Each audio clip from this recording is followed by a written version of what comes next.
and the undefeated Patriots are preparing for a Thursday night AFC showdown in Foxborough. Historically, Brady has dominated Thursday night football, going a perfect 8-0 in those games. Not to mention, he's been playing like an MVP and keeps getting better. Check this out. In 2007, the Pats were also undefeated through their first 6 games. But since then, his pass yards per game have increased from 304 to 342. And his touchdown to interception ratio also improving from 21 to 2, now 16 to 1. His QBR has slightly decreased, but still, this might be Brady's best year ever.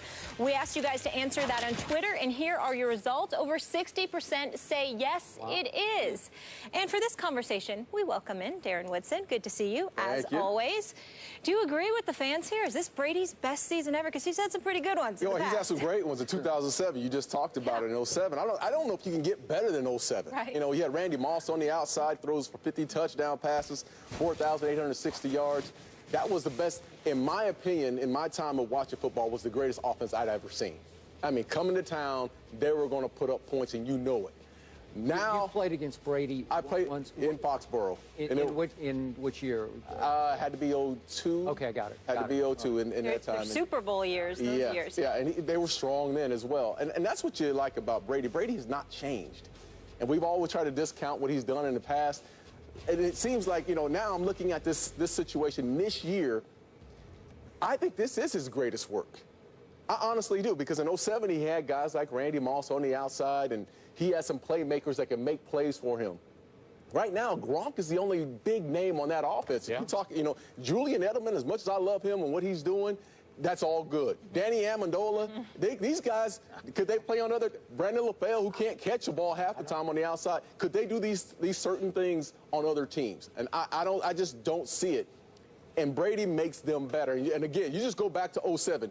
Jabbar Gaffney was at that time probably the only guy who, after he left, had some success in Denver and in Washington. Other than that, Dante Stallworth fell off the cliff. Randy Moss fell off the cliff. I mean, you see so many. Wes Welker, what ended up happening with him? There's so many guys that Brady made better in their time, and this year is no different. Stephen A. I went back and took a peek at the 2007 stats of the New England Patriots when they went undefeated after Spygate, ultimately went through the playoffs and lost to the Giants in the Super Bowl because Strahan and the crew were all over him, and he had to tap dance like the late, great Gregory Hines, God rest his soul.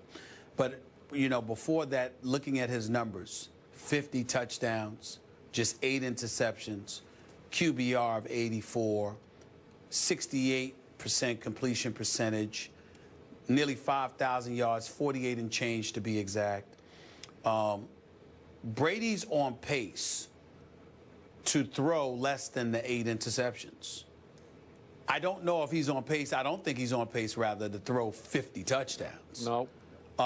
But I do believe that the numbers are relatively similar. I don't blame him for having the mindset that he's playing better now than he ever has. I can't definitively blame you nor anybody else if you think that.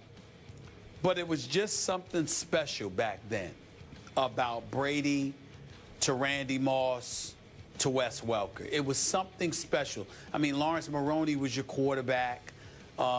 But I just looked at it, Skip, and running back. He was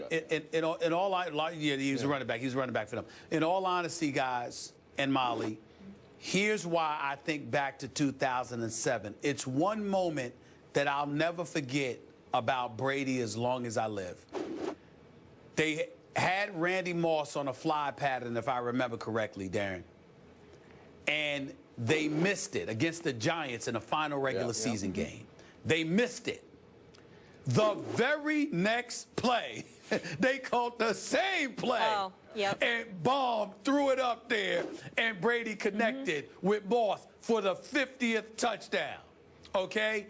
I just thought that that moment was so special because it was like they were literally saying, yeah, we're going to do what we want to do. What are you going to do about it? Boss move. They just had... This year, they seem to be on this mission where it's all about the Deflategate and, you know, proving you wrong and all that other stuff. Before, yeah, you had Spygate, But remember, that was legitimate. They could use it as a motivational tool all they wanted to. But what was undeniable was that it was legitimate because it was Spygate. You're spying and you're not supposed to be doing that, and, you know, all of this other stuff. And Lord knows how many tapes the commissioner's office had and all of this other stuff. But they just went out on the field and said, we're going to show you we're better. That's entirely different than being out there now, being ticked off and basically taking it out on everybody because you have a superior system with superior personnel, a superior coach, et cetera, et cetera. Back in 2007, it was like, we're bad boys, and we're going to come out here and we're going to show you how bad we are.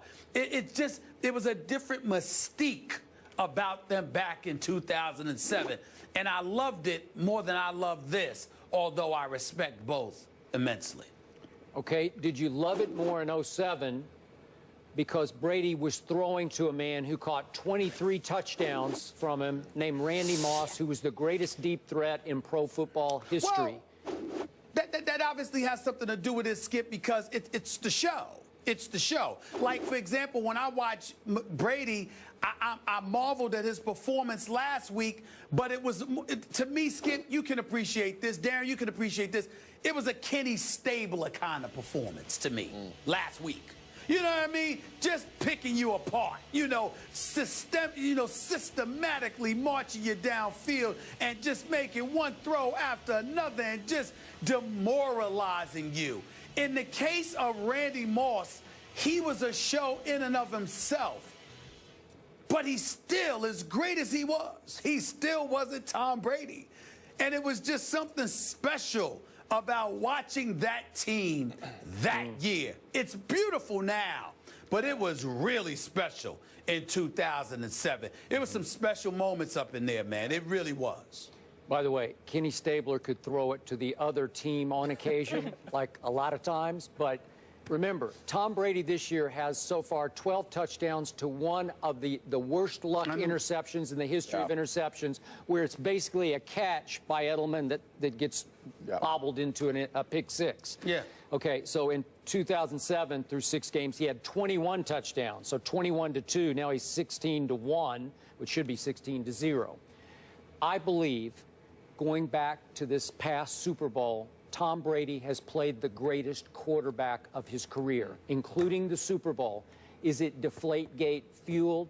Yes, it is, I believe, because this guy can be a psycho competitor. And once he decided that these are bogus, trumped-up charges aimed at him, not at his head coach, not even at his owner, at him, then he said, okay, NFL, watch this.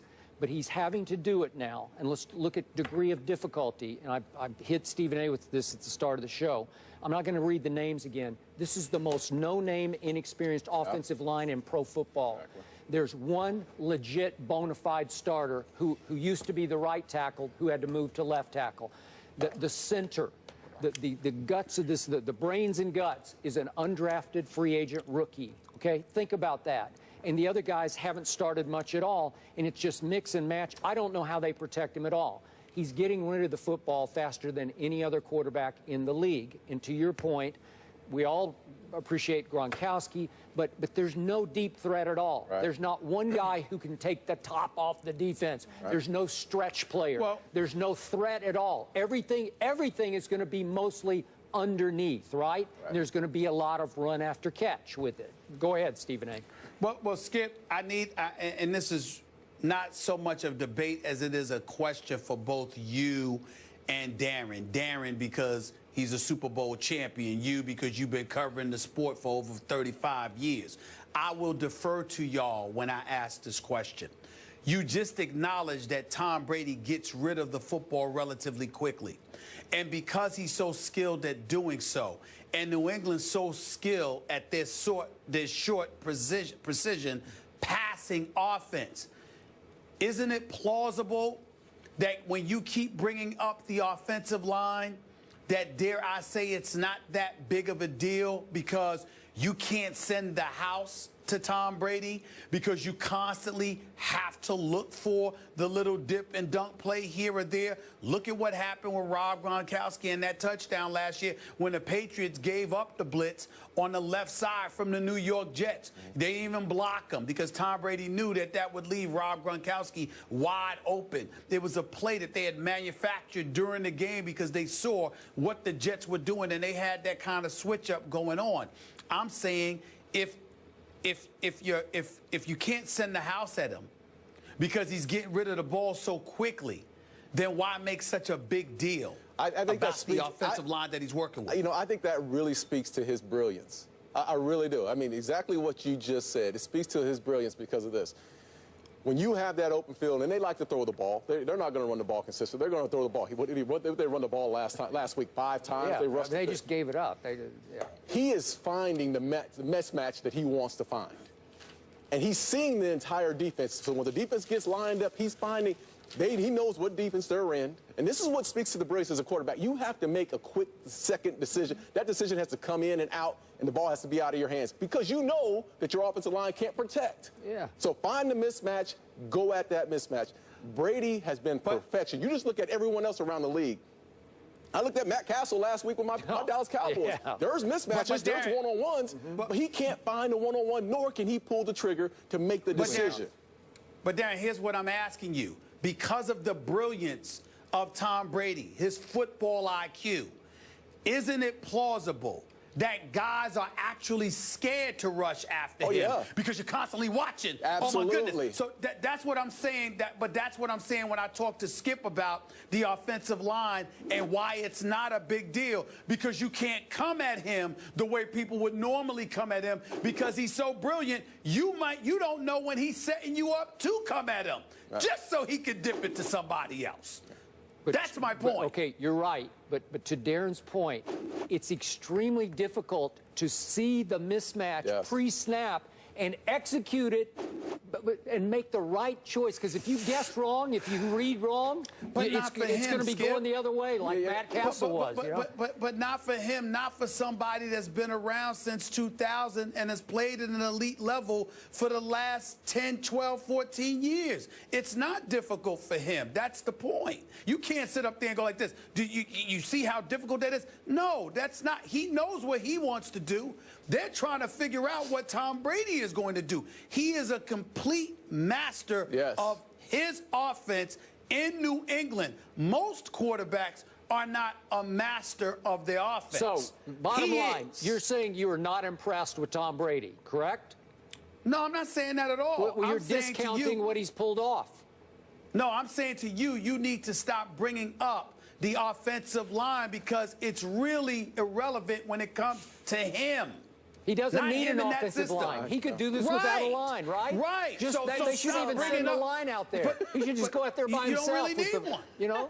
He really doesn't need one. Dude is so nice. We will leave it at that. I'm so excited for tonight's game. I said this earlier, Darren. More excited to see what the Dolphins do against them. And you're sticking with us. Up next, we're talking your Cowboys. We got Cowboys lovers and haters here for this next one. We've got some news. Dez back on the practice field, but could Joseph Randle be on his way out? We have a Big D update on the other side of the break. Stay here.